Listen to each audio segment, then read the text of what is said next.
Boa noite, queridos, graça e paz da parte do nosso Senhor, amém? O tema de mensagens desse mês de julho é a eira, lugar onde as sementes se manifestam. Esse tema, ele não é meu, eu estou sendo inspirado através desse tema.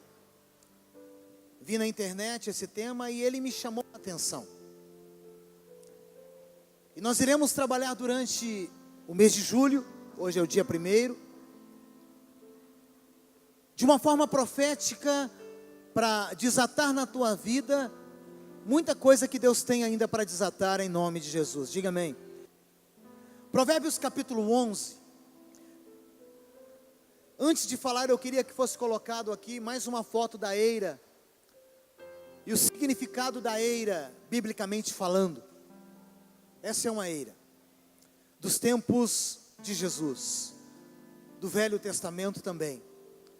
É um local de terra batida ou cimentado ou lajeado, próprio para debulhar, trilhar, secar, limpar cereais e legumes. Principalmente o trigo, pode voltar a imagem. O trigo era colocado ali, passava-se com os animais, como você está vendo na foto, os homens jogavam o trigo, os animais puxavam uma madeira ou então uma pedra grande, aonde ia tirando do trigo que era lançado, separava-se então os grãos e tirava-se a palha. Jogava-se para cima a palha em uma peneira e separava. Essa era a forma de trabalhar na eira. Biblicamente, a eira é um lugar onde sementes se manifestam. Provérbios capítulo 11, verso 24. Pegaremos a nível de introdução esse versículo para caminharmos sobre ele e aprendermos alguns princípios, ou quem sabe, ser lembrado pelo Espírito Santo alguns princípios que já sabemos. Um dá liberadamente e se torna mais rico. Outro retém mais do que é justo e se empobrece. A alma generosa prosperará, e o que regar também será regado. Se puder colocar na NVI os 2 versículos que foram lidos, porque é uma linguagem mais contemporânea, a gente vai ver algumas coisas interessantes. O que dá generosamente e vê aumentar as suas riquezas. Aquele que consegue semear, aquele que lança uma semente, ele vê a sua riqueza aumentando. Outros retêm o que deveria dar. Tem pessoas que ao invés de dar, ele consegue reter e caem na pobreza. Verso 25 diz: o generoso prospera, quem dá alívio aos outros, alívio receberá. Coloca a mão à altura do teu coração, eu quero orar com você. Pai, no nome de Jesus, oramos para que o Senhor venha trazer revelação da Tua Palavra aos nossos corações. Estamos falando sobre a eira, lugar onde as sementes se manifestam. Durante esse mês de julho, ó Pai, que o Senhor venha aplicar em nós esta palavra, esse tema, para que possamos aprender a sermos confiantes na Tua Palavra, em nome de Jesus. Diga amém. A Bíblia, ela é um livro que fala de princípios e valores.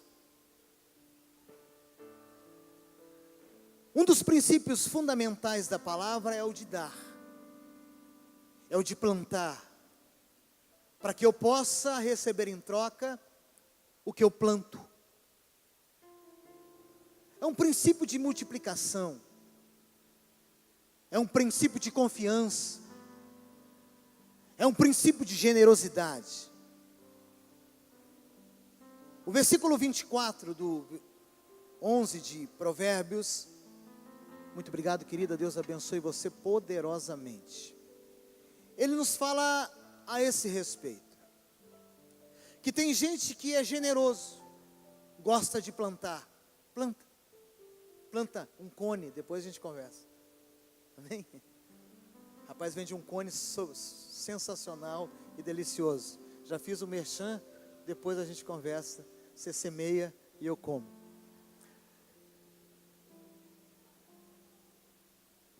Automaticamente, o texto diz que ele vê a riqueza aumentar. Outros retêm a semente. Não planta a semente, ele retém a semente. Eles não acreditam em uma multiplicação. E caem na pobreza. E o 25, ele arrebenta com a gente. O generoso prospera. Quem dá alívio aos pobres, alívio receberá. Fala para o teu irmão, o generoso prospera. O que é prosperidade, pastor? Prosperidade não é ter muito, é ter sempre. Uau, já tenho dito isso a vocês. Prosperidade é ter sempre. Alguns pensam que prosperidade é dinheiro. Dinheiro é um meio, não é um fim. Lê do engano pensar que prosperidade é dinheiro. Nunca foi, e na ótica de Deus nunca será. Na ótica humana, quem sabe sim. Sabe, quando a gente aplica a lei da semeadura no reino de Deus, Deus ao seu tempo faz essa semente germinar. O apóstolo Paulo, ele traz uma revelação poderosa, que Deus dá pão e também dá semente. Ele dá pão para que eu possa me alimentar e semente para aquele que semeia. Ele fala do alimento, da provisão e também fala da fé que pode pegar aquela semente e lançar a um solo. Depois, se você quiser achar o versículo, eu não anotei, mas fala que Deus dá o pão e também dá a semente ao que semeia. Isso é muito importante. Que Deus, ele vai prover na sua vida o alimento, o feijão, mas ele também vai colocar nas tuas mãos sementes para que você lance, para que essa semente germine e cresça cada vez mais. 2 Coríntios 9:10, muito obrigado. Aquele que supre a semente ao que semeia e pão ao que come, também lhe suprirá e multiplicará a semente e fará crescer os frutos da sua justiça. Você pode aplaudir Jesus por isso? Gênesis capítulo 8, versículo 22, lá no início. Pegaremos então depois um princípio poderoso. Enquanto durar terra, plantio e colheita, frio e calor, verão e inverno, dias e noites jamais cessarão. Volta lá no versículo. Se tem dia e noite ainda tem, pastor? Então tem plantio e colheita. Tem sementeira. Tem inverno e calor, pastor? Tem. Então tem plantio e colheita. Coloca na atualizada para a gente entender um pouco mais. Na versão atualizada. Enquanto durar, a terra está durando ainda, gente? Tem terra ainda? Não deixará de haver o quê? Sementeira e colheita. Frio e calor. Verão e inverno. Dia e noite. É um princípio. É um princípio. Gálatas capítulo 6, verso 8, poderemos então agora decorrer nas ideias paulinas que o Espírito Santo trouxe a ele. Porque quem semeia na sua carne, na carne ceifará a corrupção.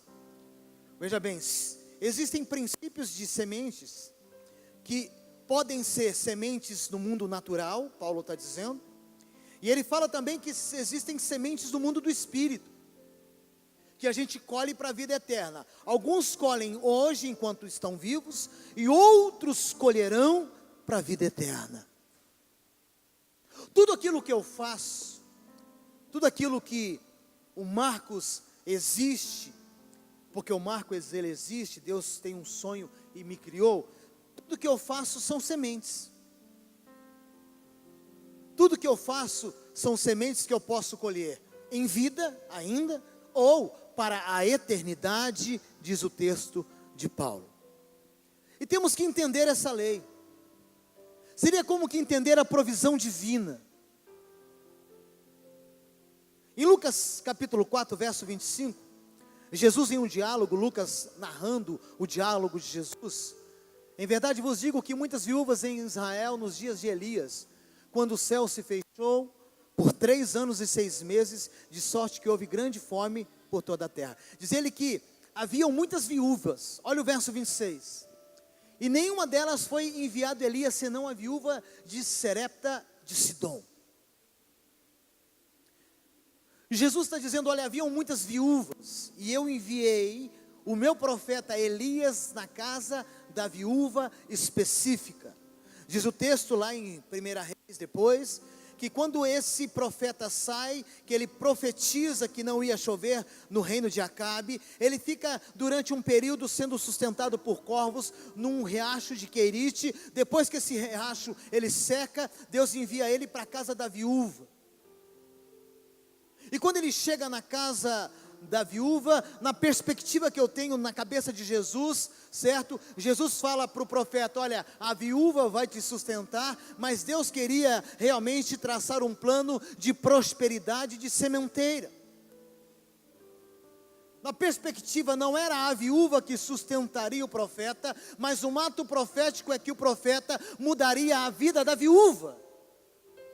Em 1 Reis capítulo 17. E o texto diz, certo? Levante-te, vai para Serepta, que pertence a Sidom, e habita ali, eis que eu ordenei uma mulher viúva que te sustente. Aí, olhe para mim e redobre tua atenção, você que não gosta dessa ideia de sementeira, de entregar, você que come a semente, você que não gosta de abençoar, preste muita atenção. O profeta chega na casa da viúva com uma perspectiva que aquela viúva iria sustentá-lo. O texto narra, no verso 10, algo muito intenso. Levantou-se, pois, e foi para Serepta, chegando ele à porta da cidade, eis que estava ali sentado uma mulher viúva apanhando lenha, e ele a chamou e lhe disse, traz, peço-te, um vaso e um pouco d'água para eu beber. Eu quero um pouco d'água. Pediu para a mulher, me traga água. A mulher continuou o diálogo, verso seguinte. Quando ela ia buscá-la, ele a chamou e disse, eu quero também algo mais, eu quero um bocado de pão, eu estou com sede e eu estou com fome. Ela porém respondeu, viva o Senhor teu Deus que não tenho nenhum bolo, senão somente um punhado de farinha na vasilha, um pouco de azeite na botija. E eis que estou apanhando um dos 2 gravetos para ir prepará-lo para mim e para meu filho, a fim de comamos e morramos.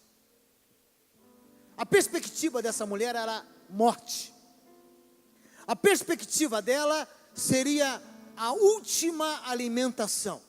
É claro que na perspectiva de alguns homens que vivem de forma natural, seria terrível um homem, trazendo para os dias de hoje um pastor, chegar na casa, vem cá cara, meu amigo, o irmão do Cone, você só tem esse pacote de feijão. Eu chegar na casa dele e falar, olha, pega um copo d'água e me traz 1 quilo de feijão. E você falar, eu não posso levar esse quilo de feijão, porque eu só tenho esse quilo de feijão. Vou fazer para mim e logo vou morrer. Na perspectiva humana, fica aí querido, na perspectiva humana, eu estava querendo passar ele para trás.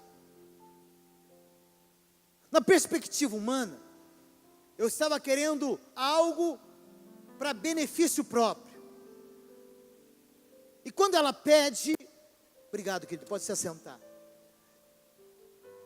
Parece que uma engrenagem é liberada no mundo espiritual para que haja entendimento no mundo natural. há um destravamento. E ao destravar isso, algo muito intenso acontece. Sabe, queridos, a mulher ia comer a semente que ela tinha. Essa viúva, ao comer a semente que estava na mão, ela iria não ter o que semear jamais na vida dela. Entenda a dinâmica de Jesus. Elias foi levado para abençoar a viúva. O problema que essa viúva não estava entendendo, que ela ia comer a última semente que ela tinha, como muitos de nós o fazemos. A Bíblia narra que houve seca por 3 anos e 6 meses. Sim ou não? Segundo os estudiosos, esse riacho, ele secou-se aproximadamente no 6º para 7º, 8º mês. Então, o profeta vai para a casa da viúva, e quando ele fala para a viúva: não coma a semente, traga para mim, porque eu vou liberar uma palavra de vida para você. Diz a Bíblia então, que a mulher acredita, os versículos seguintes vão narrar sobre isso, e a prosperidade vem sobre a casa dessa viúva, porque ao invés dela comer a semente, ela entrega a semente. O pão você tem que comer, a semente você tem que plantar. Segundo os estudiosos, esse profeta viveu quase 3 anos sendo sustentado por esse milagre. Eu estou falando um milagre de quase 3 anos. Ao contrário de nós, que recebemos no início do mês, o 5º mês último aproximadamente, só que chega o dia 10 e já acabou.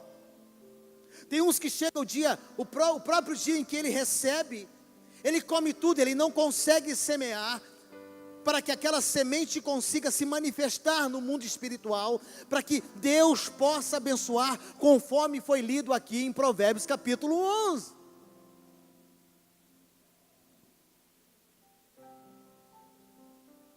Fala para o teu irmão: não coma a tua semente.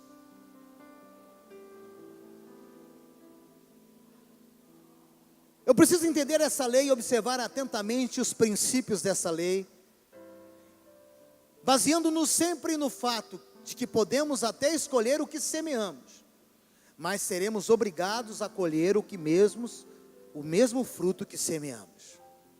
Fala para o teu irmão: plantar, fala para ele, plantar é uma escolha, colher é obrigatório. Mesmo que eu não venha plantar nada, eu não plantei nada, pastor, eu não vou colher nada, porque a colheita é obrigatória. Pastor, o senhor está falando de dinheiro? Se a sua mente só pensa assim, continue pensando assim, e você vai ser sempre assim.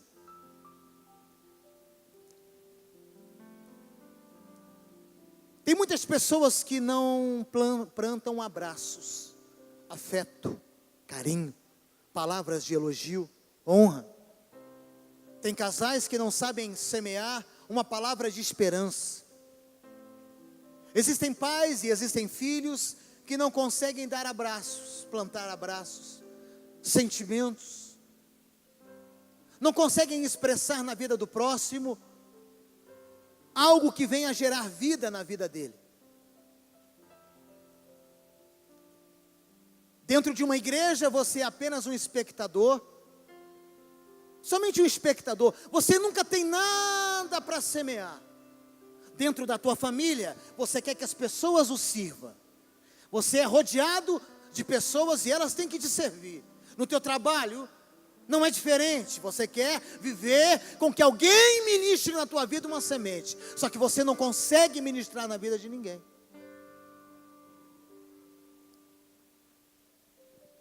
O plantio vai definir muita coisa na minha vida. Quem consegue plantar um abraço, automaticamente ganha um abraço. E eu te provo agora. Posso te dar um abraço?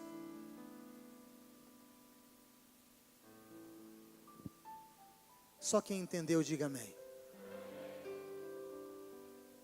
É uma via de mão dupla. Tem pessoas que não conseguem de forma alguma plantar algo em pessoas e também não conseguem implantar nada no reino. Temos que entender que existem muitas coisas, existem habilidades em nós para destravar e desenvolver muita coisa em Deus. E isso são sementes. Um talento que Deus coloca em você especificamente é uma semente. Eclesiastes capítulo 11, verso 4. Vou falar sobre o princípio da semeadura, que é o princípio da atitude. Porque semear exige iniciativa. Quem fica observando o vento não plantará. Quem fica olhando para as nuvens não colherá. Tem irmãos que congregam conosco, só fica olhando o vento. Fala para o seu irmão, fica olhando o vento não, porque não dá nem, só dá para senti-lo. Olhar as nuvens, ele não colherá, ele não planta. O texto diz, então, nos leva a um princípio que exige iniciativa. Quem fica observando o vento não planta. Obviamente, não plantando não há colheita. É o que o texto está dizendo. Outro princípio, semear é uma dedicação. É uma dedicação, verso 6, agora do mesmo texto. Plante de manhã a sua semente. E mesmo ao entardecer, não deixe as suas mãos ficarem à toa, pois você não sabe o que acontecerá, se esta ou aquela produzirá, ou se as duas serão igualmente boas. O texto está nos ensinando que tem que ter dedicação. Plante, lance a semente e fique na expectativa. Tem coisas que eu plantei há muito tempo e eu ainda não colhi. Mas tem coisas que eu já colhi, e as que eu ainda não colhi, se eu não colher agora, diz o apóstolo Paulo no 1 Coríntios, que nós acabamos de ler no início da mensagem, serão regadas e crescidas na eternidade. Você pode dizer amém? Porque outro princípio dentro da lei da semeadura é a perseverança. Gálatas 6:9. O apóstolo Paulo diz: e não nos cansemos de fazer o bem. Tem gente que chegou para mim, ele cansou de ser igreja, aí ele vira o desigrejado. Conhece desigrejado? Está na moda, cuidado, amarrado. Não vai ser desigrejado. Não canse de fazer o bem, porque a seu tempo ceifaremos, se não houvermos desfalecido. Então, eu não vou cansar de vir aqui e ficar até altas madrugadas cuidando de crianças. Eu não. Mesmo que sejam crianças pequenininhas, que para mim não tem Espírito Santo mirim, tem Espírito Santo. Você pode dizer amém? Eu não canso. Eu não canso de dar um abraço, de conversar com uma pessoa. Eu não canso porque, se eu fizer o bem, ao tempo correto, não meu, Deus derramará sobre mim uma colheita abundante, e eu creio nisso, em nome de Jesus Cristo. Então nós vimos aqui a respeito de algo muito interessante, o princípio da atitude, que é iniciativa, dedicação e perseverança. Iremos agora olhar com uma ótica, com óculos do tempo, porque toda semente, ela não pode ser colhida imediatamente.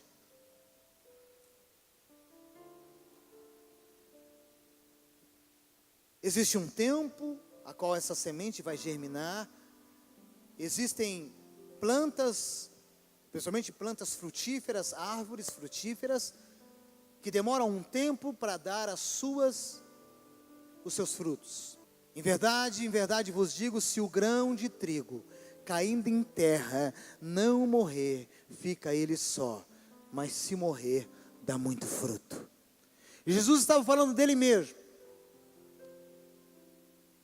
do unigênito do Pai, que morre, e com a morte dele como semente, ele ganha muitos milhões e milhões e milhões de filhos para Deus Pai.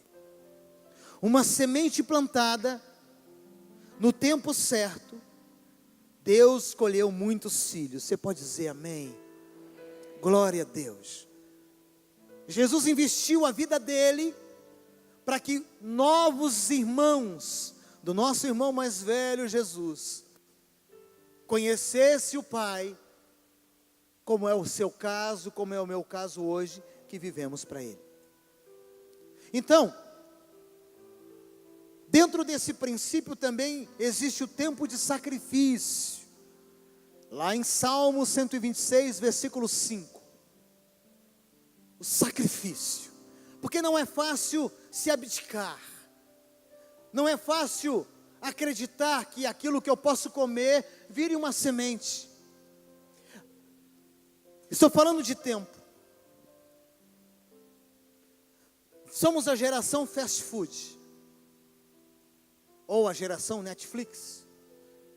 Nós não queremos nem plantar, já queremos colher. Estamos apressadíssimos demais.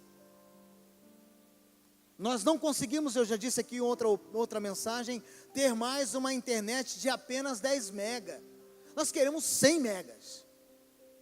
200 megas. Essa internet está lenta. E aí Deus fala que existe um tempo. Porque aquele que semeia com lágrimas, com cantos de alegria, colherão. Queridos, eu posso falar para você uma coisa. Que a gente, quando está semeando, às vezes a gente não sorri. Mas só vai sorrir quem já plantou. Porque é numa colheita que a alegria invade os nossos lábios. Verso 6 diz: aquele que sai chorando enquanto lança semente, voltará com cantos de alegria, trazendo seus feixes. Aquele que, mesmo chorando, mesmo se abdicando, e confiando em lançar a semente ao solo, seja um abraço, seja um aperto de mão, seja uma atenção, com certeza, ao seu tempo, no tempo de Deus, Deus faz essa semente germinar, e ao germinar ela cresce, e começa a gerar frutos, e você vai colher frutos de alegria. Você pode dizer amém? É isso que eu acredito. Então existe o tempo do investimento. Se o grão de trigo não cair em terra e morrer, é investimento. Existe o tempo do sacrifício, que eu estou falando agora, e existe o tempo da recompensa. Eclesiastes capítulo 3, verso 1. A Bíblia diz que para tudo há uma ocasião certa, um tempo. Há um tempo certo para cada propósito debaixo do céu. Verso 2. Tempo para nascer e tempo para morrer. Tempo para plantar e tempo para colher o que plantou, arrancar o que plantou. Na nossa vida, o que eu estou vivendo hoje é resultado do que eu plantei ontem. Então eu não preciso chorar. Eu estou vivendo o que eu plantei ontem. Fala para o seu irmão, você está vivendo o que você plantou. Ah, pastor, eu não concordo. Amém, amém, amém, amém, amém, amém. Tudo bem que seja 20% de investida satânica na sua vida. Mas eu afirmo que tudo que você está passando, 80% no mínimo, são colheitas daquilo que você semeou. E eu amo quando a igreja fica em silêncio olhando para mim, que ninguém conversa com ninguém. Eu amo isso. E eu também gosto muito, durante a mensagem, que não tenha tantos glórias a Deus. Você vai me entender? Porque às vezes o seu glória a Deus não condiz com aquilo que você está entendendo na tua alma agora. Esse silêncio, ele é sensacional, porque você está refletindo naquilo que o Espírito Santo está me usando aqui nesse altar. O que fazemos então, pastor, com o presente? Presente é o tempo do sementeira, de eu jogar as minhas sementes, porque o que eu jogo hoje, eu colho no meu futuro. Você pode dizer amém? Então, para não ser tão taxativo, 80% daquilo que acontece na sua vida hoje é resultado da sua sementeira de ontem. Então, por favor, eu queria que você me ajudasse a pregar e falasse para o seu irmão assim: melhore a tua semente.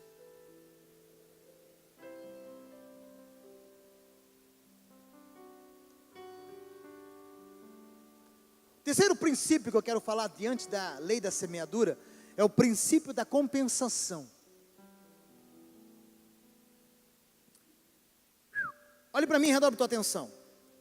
Compensação, como que é isso? Deus trabalha, no meu modo de ver, a salvação é gratuita, incondicional, não precisa de esforço humano. Mas para alcançar resultados é necessário plantios. É necessário plantar alguma coisa. A compensação depende da qualidade primeiro do terreno. Mateus capítulo 3, versículo 3.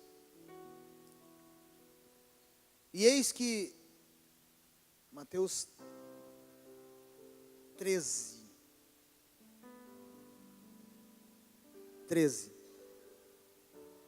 Glória a Deus. Mateus capítulo 13. Conseguiu lá? Travou? Aleluia. Eis que o semeador saiu a semear. Mateus 3, 13. 13:3. Jesus falava por parábolas, verso 3, 13:3. Aleluia. Eis que o semeador saiu a semear. E ele começa a falar de uma parábola. 80% das parábolas de Jesus, 80%, fala de sementes, fala de resultados, de colheitas, daquilo que eu posso oferecer, fala de valores, de coisas que eu preciso colher na minha vida. Vamos lá, verso 4 diz: e quando semeavam, a parte da semente caiu à beira do caminho e vieram as aves e comeram. Verso 5.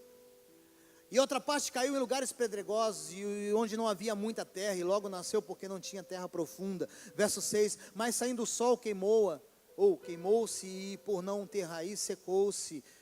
Outra caiu em espinhos, e os espinhos cresceram e sufocaram. Mas outra caiu em boa terra. Diga graças a Deus. Princípio da compensação. Tem que ter uma terra boa. O coração tem que ser bom, porque a palavra de Deus, ela sempre será sensacional. É uma palavra que é uma semente de altíssimo nível de qualidade. Mas aqui caiu em boa terra e dava muito fruto. Uma 100, outra 60 e a outra 30 por 1. Você pode dizer glória a Deus? Primeiramente, o terreno tem que ser bom. Aonde você está semeando? Qual é a área da sua vida que você mais semeia? Você já experimentou começar a semear de uma forma diferente, em um terreno diferente? Porque de repente você está fazendo como as 3 outras sementes que também eram de altíssima qualidade, mas caíram em terrenos que não eram bons. Quem sabe você está semeando no orgulho? Quem sabe você está semeando na arrogância, na soberba?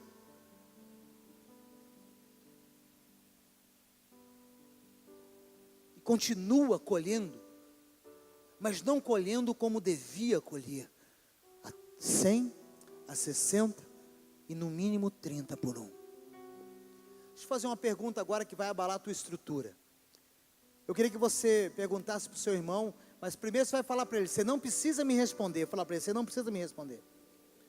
Agora pergunta para ele o seguinte: o que você compraria com as ofertas que você coloca dentro do envelope na igreja que você vem todo domingo? Fala, não precisa me responder.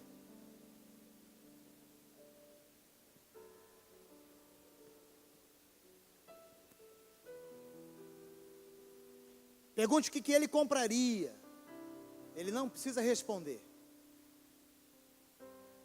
Eu acredito que o melhor terreno hoje, humana e espiritualmente falando, é o reino de Deus. Eu creio. Porque eu vivo esse princípio.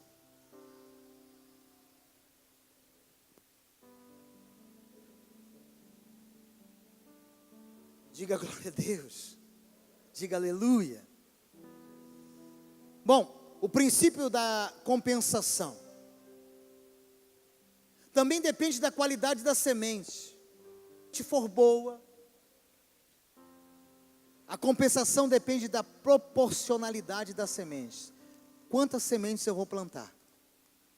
2 Coríntios capítulo 9, verso 6. Diz assim. 2 Coríntios capítulo 9, verso 6. Lembrem-se. Paulo parece que ele está falando assim, ó, fica clicado, fica alinhado, lembrem-se, não esqueçam, lembrem-se. Aquele que semeia pouco, também colhe pouco. E aquele que semeia com fartura, também colherá com fartura. Quer fazer uma experiência? Abrace a pessoa que está ao seu lado, dá um abraço nela se você puder. Agora, abrace duas pessoas. Vai, sai, pode levantar, sai do lugar. Só os que querem também. Quem não quer fazer nada, não abraça ninguém. Abrace 3 pessoas. 4 pessoas, se você puder. Pode voltar. Já abraçou? Volte e se assente. Olhe para mim. Isso, acabou os abraços agora. Me ajude por causa do horário. Se assente. Eu vou agora descortinar isso aqui, ó. Olhe para mim. Teve gente que não deu um abraço. Não colheu um abraço. Teve gente que deu um abraço. Colheu um abraço. Teve pessoas que eu vi levantando, deram 2, 3 abraços. Colheram 2, 3 abraços. É a sua semente que define. É a quantidade que você lança. Mas eu sou tímido. Vai colher timidez o resto da vida. Quando eu descobri que eu não deveria ser mais tímido, no alto dos meus 1,60 m, morava no Paraná, sou paranaense, lá do sul, embora meu pai é baiano, minha mãe nasceu em São Paulo, divisa com Minas, então ela se considera mais mineira do que paulista, mas é bem na divisa. Bom, culturalmente falando, nordestino, mas nasci no Paraná, e quando nasci no Paraná, embora o biotipo não era dos sulistas, que lá pessoas de 1,80 m, 90 é normal, estava esse rapaz bonito no auge dos seus 1,60 m. Eu tive que sair da minha timidez para alcançar, porque eu ia para os bailes e só tinha umas loironas desse tamanho para dançar. Até que eu achei uma pequenininha linda de viver. Mas lá eu ia. Se eu fosse tímido, eu não ia ter amigos, eu não ia desenvolver a minha autoestima, e ela sempre seria baixa. Eu falei, você quer ver uma coisa? Que se dane-se 1,60 m.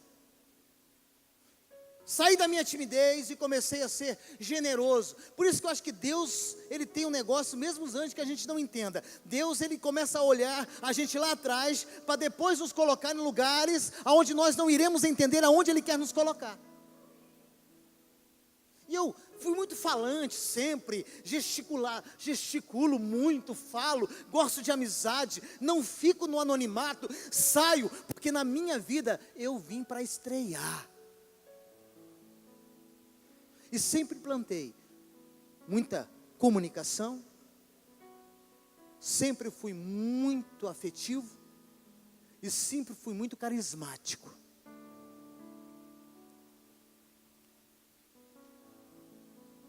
Sabe, queridos, na minha casa sempre teve muitos amigos, mesmo antes da minha conversão. A minha casa sempre muitos amigos. Os meus parentes, quando eu chego na minha casa, eles fazem um círculo para vir conversar comigo. É algo impressionante, porque eu acho que eu plantei alguma coisa na vida deles. Você viu aqui, se você não deu nenhum abraço, ninguém te abraçou. Mas teve gente que deu 4 abraços aqui. Você colheu 4 abraços. O que semeia pouco, colhe pouco. O que semeia muito, colhe muito. No reino de Deus existem princípios e valores. São o que regem esse mundo. São princípios irrevogáveis de Deus. De modo que os frutos que ceifaremos no futuro dependem tão somente das sementes que estamos lançando no presente. O passado está cristalizado. Eu queria que você mentalizasse aonde você quer chegar daqui a 10 anos. Existe, na minha mente, quando eu tiver não sei com quantos anos, 70, se assim Deus permitir, 75, sabia que eu já tenho um quadro pintado, uma moldura? Não tem aqui, né? Uma moldura, não tem. É sempre, lá nas Mulheres onde tinha uma moldura, não tinha? Certo, uma moldura. Vamos imaginar que nesse púlpito seja uma moldura. Eu já tenho aqui algo, né, aonde Deus quer que eu chegue. No coração de Deus tem uma moldura pintada, do Marcos daqui a 10, 15, 20 anos. Só que vai determinar as sementes que eu lanço. Existe um futuro e eu estou já me projetando lá. Então eu sei qual é a semente que eu tenho que plantar hoje, para que eu possa colher amanhã. Se eu quero chegar nesse quadro, o meu quadro pintado da minha vida, eu tenho que começar então a plantar paulatinamente, todos os dias, sementes que me levarão para esse destino. Caso contrário, eu não chego a lugar nenhum. Há 2000 anos atrás, Jesus Cristo se plantou para que no dia 1º de julho de 2018, você estivesse aqui nesse prédio, para lembrar do sacrifício dele. Ele se autoplantou, ele foi a maior semente e a melhor semente. Ele não economizou nada. Então quando alguém falar para você que você não vale nada, engano, isso é um ledo engano. Porque ninguém morreria na cruz por aquilo que não vale nada. Se Jesus morreu na cruz por mim, com certeza eu tenho valor para Ele. Você tem valor para Ele. Se Ele morreu na cruz por você, como semente, é porque Ele queria colher muitas sementes maravilhosas para Deus Pai. E se você crê nisso, se manifeste de alguma forma. Aleluia, aleluia, aleluia. Eu não tenho tempo, paro por aqui para mim ministrar a ceia. Mas eu ia entrar numa parábola. Não tenho tempo, pelo horário, me perdoem. Mas domingo que vem eu dou sequência. De uma parábola que narra a história de um homem que tinha uma dívida impagável e foi perdoado. E ao ser perdoado, ele cobra uma pessoa que devia pouco para ele. Não tenho tempo para falar sobre isso. Eu fui perdoado por Deus por uma conta impagável. Ei, olhe para mim. O que Deus pagou na cruz do Calvário para mim através de Jesus, eu nunca iria conseguir pagar. Era impagável. E eu fico retendo do que eu posso fazer para Deus.